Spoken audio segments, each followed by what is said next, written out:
What if I told you that the most dangerous financial threat facing Americans today isn't a stock market crash or a housing bubble, but something far more subtle and insidious, something that's already happening to millions of people right now, and by the year 2030, will leave the majority of American households financially underwater. I'm Tom, and this is Tom Thinks. I'm here to cut through the Wall Street jargon and give you the real talk on your money, even if it hurts your feelings a little bit. The silent wealth drain. Look, we need to talk about something uncomfortable. Most people think financial disaster happens suddenly, like a market crash or a job loss. But that's not how this works. The real financial crisis of 2030 is happening right now, in slow motion, and it's happening to people who think they're doing everything right. It's a silent wealth drain, and it's operating in plain sight. Now here's the secret. The system isn't broken. It's working exactly as designed. And what it's designed to do is extract wealth from the middle class and transfer it upward. But nobody wants to talk about this because it sounds like conspiracy theory. Stick with me here, because this is where it gets interesting. The average American household today has less than $500 in emergency savings. Let that sink in. $500. That means a single car repair, a medical bill, or a broken appliance can send someone SBIR railing into debt. And this isn't just about poor financial planning. This is about structural changes in our economy that have been building for decades. Wages have been stagnant for 40 years when adjusted for inflation. Meanwhile, the cost of everything that matters, housing, healthcare, education, has skyrocketed. The median home price today is more than 6 times the median household income. In the 1970s, it was about 3 times. So what does this mean? It means that even if you're making more money than your parents did, you're actually poorer in terms of what that money can buy. You're working harder, longer hours, and getting less for it. And here's the psychological trap. We've been conditioned to think this is normal. We've been told that struggling to pay bills, carrying credit card debt, and living paycheck to paycheck is just how life is. But honestly, that's nonsense. This isn't how the economy worked for previous generations, and it doesn't have to be this way for us. The problem is that we're fighting a battle with outdated weapons.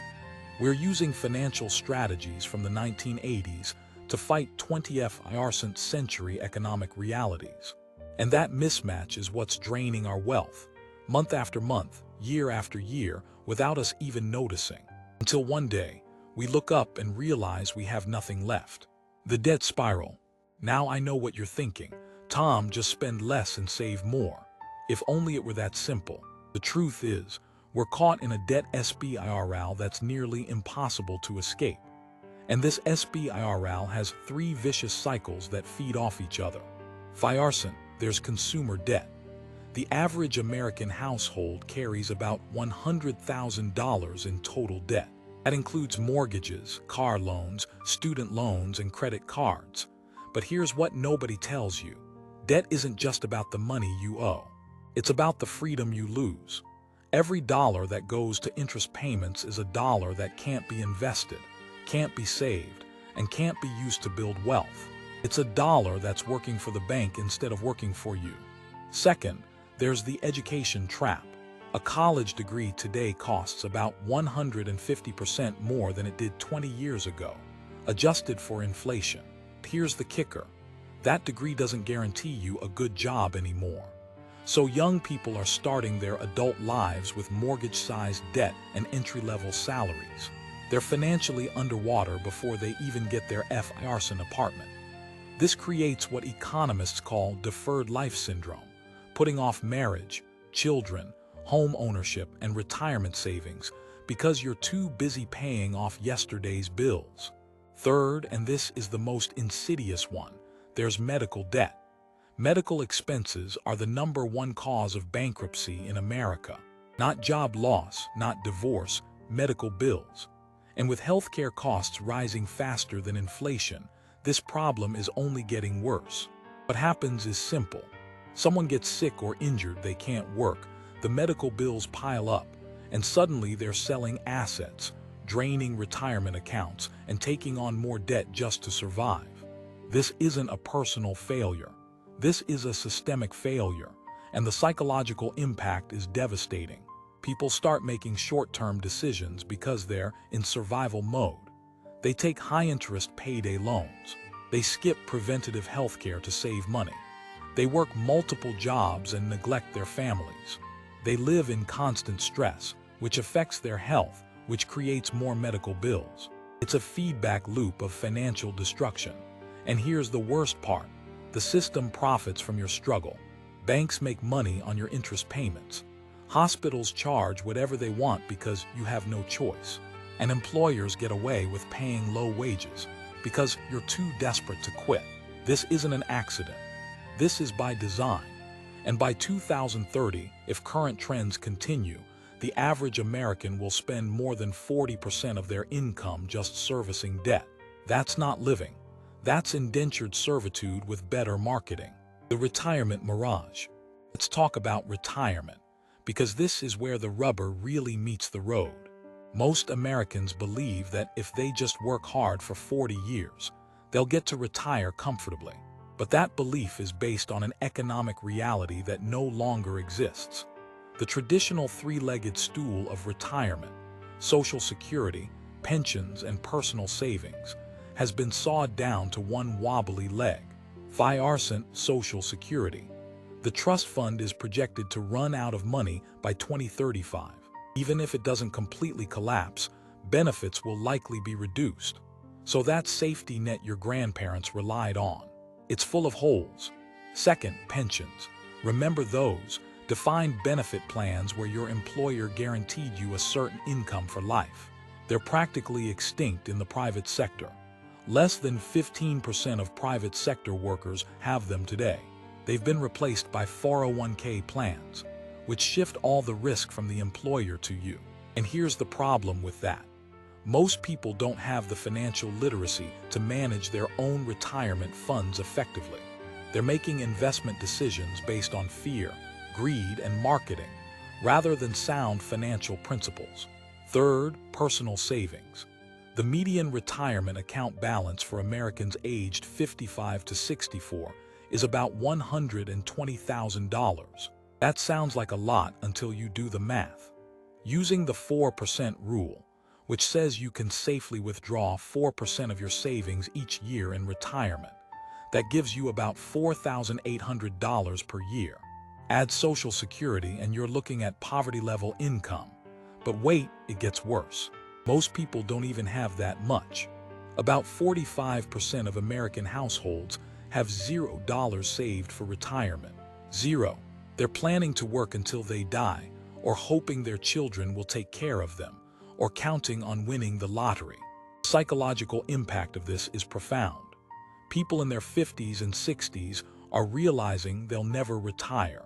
They're working through health problems, delaying medical care, and living in constant anxiety about their future. And younger people, they've given up on retirement altogether. They see it as a fantasy for previous generations, like owning a horse and buggy. This creates what I call financial nihilism, the belief that planning is pointless because the system is rigged against you. And that belief becomes a self-fulfilling prophecy. If you don't believe you can save for retirement, you won't try.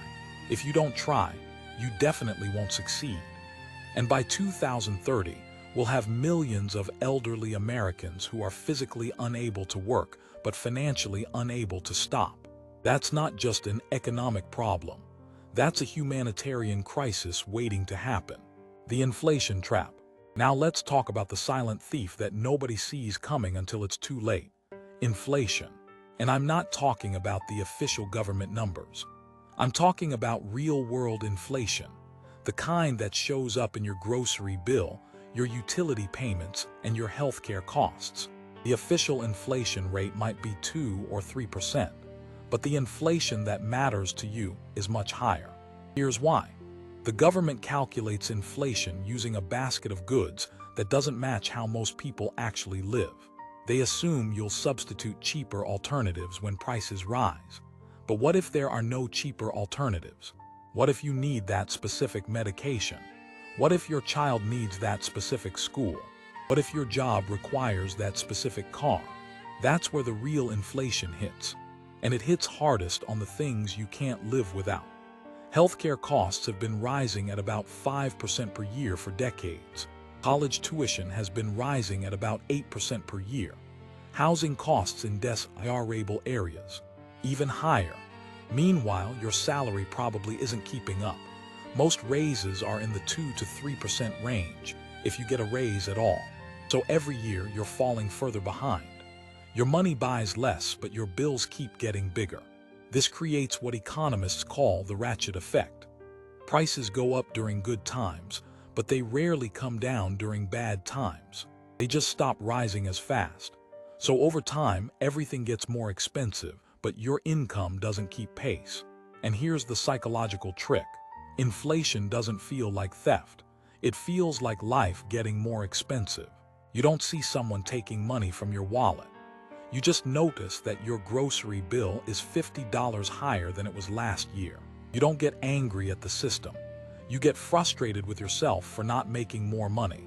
But this isn't your fault. This is how the system extracts wealth without anyone noticing. The Federal Reserve prints more money, which devalues the dollars you already have.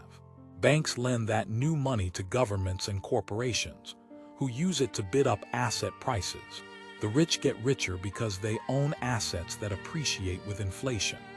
The middle class gets poorer because they own dollars that lose value. And the working class gets crushed because they live paycheck to paycheck with no margin for error. By 2030, if current trends continue, the purchasing power of the dollar will be about half what it is today.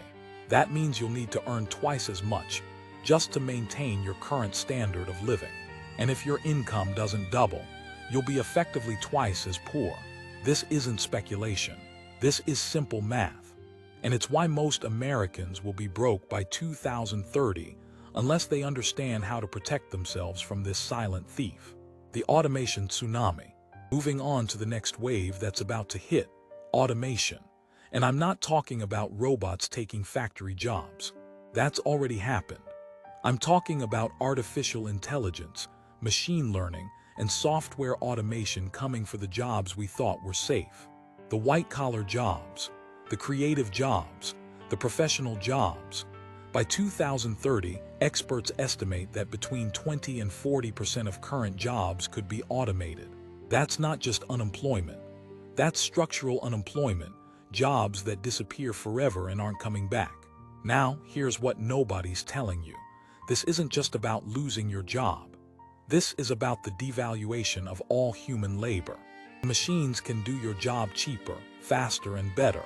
Your bargaining power disappears. Employers don't have to pay you well. They don't have to offer benefits. They don't have to provide job security. They can replace you with software, or they can threaten to replace you to keep wages low. This is already happening. Look at the gig economy. Uber drivers, DoorDash deliverers, TaskRabbit workers, they're not employees. They're independent contractors with no benefits, no job security, and no collective bargaining power. And this model is spreading to every industry. From software development to legal research to medical diagnosis, machines are getting better at tasks we thought required human intelligence. The psychological impact of this is terrifying. People are working harder than ever but feeling less secure. They're constantly updating their skills, constantly networking, constantly worrying about being replaced. This creates what psychologists call precarious work syndrome, the chronic stress of knowing your livelihood could disappear at any moment. And this stress affects every aspect of your life. Your health suffers, your relationships suffer, your ability to plan for the future suffers. You live in a state of perpetual anxiety, which makes you less productive, which makes you more replaceable. It's another vicious cycle. But here's the real kicker. Even if your job isn't automated, your salary will be affected.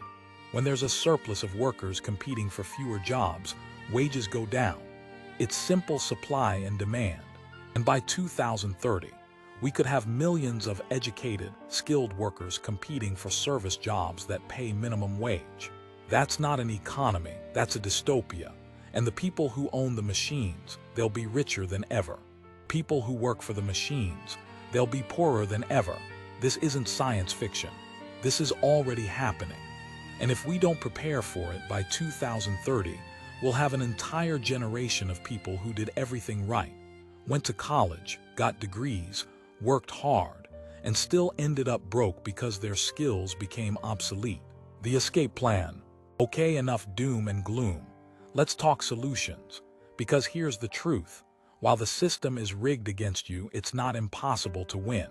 You just need to understand the rules of the new game and play it better than everyone else. Fiarcent, you need to change your relationship with debt. Debt is not a tool, it's a trap. The only good debt is debt that buys you an asset that appreciates faster than the interest rate. That means most consumer debt, credit cards, car loans, personal loans, is financial poison. Your fiarcent priority should be getting out of high-interest debt. Every dollar you pay in interest is a dollar that can't work for you. Second, you need to understand inflation protection. Cash is trash in an inflationary environment. You need to own assets that appreciate with inflation. That means real estate, stocks, commodities, and businesses. But here's the secret. You don't need to be rich to start. You just need to start. Even $50 a month invested in a low-cost index fund can grow to hundreds of thousands over 30 years. The key is consistency and time. Third, you need multiple income streams. One job is no longer enough security. You need side hustles, freelance work, rental income, digital products, anything that brings in money without requiring your constant time. The goal is to build what I call the income ladder, starting with active income from your job, then building passive income from investments, then creating portfolio income from assets. Fourth, you need financial education, not from gurus selling courses, but from books, podcasts, and communities that teach real principles. You need to understand compound interest, asset allocation, tax strategies, and risk management. This isn't optional anymore. This is survival skills for the 21st century. Fifth, and most importantly, you need to change your mindset. Stop thinking like an employee and start thinking like an owner. Even if you have a job, you're really running a business called You Incorporated. Your skills are your products. Your time is your inventory. Your network is your marketing department. And your financial decisions are your strategy. By 2030, the people who thrive won't be the ones with the best jobs. They'll be the ones with the best systems. They'll have automated their finances, diversified their income, and protected their purchasing power. They'll understand that wealth isn't about how much you make. It's about how much you keep and how hard that money works for you. The road to 2030 doesn't have to end in financial ruin, but it will if you keep doing what everyone else is doing. The old rules don't work anymore. It's time to learn the new rules, play the new game, and build the financial future you actually want. Because nobody is coming to save you. The government won't save you. Your employer won't save you. Only you can save you. And it starts today with the decision to think differently about money, value, and freedom. Found this interesting? Subscribe to the channel. Give this video a like, share it out, and drop your questions or ideas in the comments. Until our next adventure.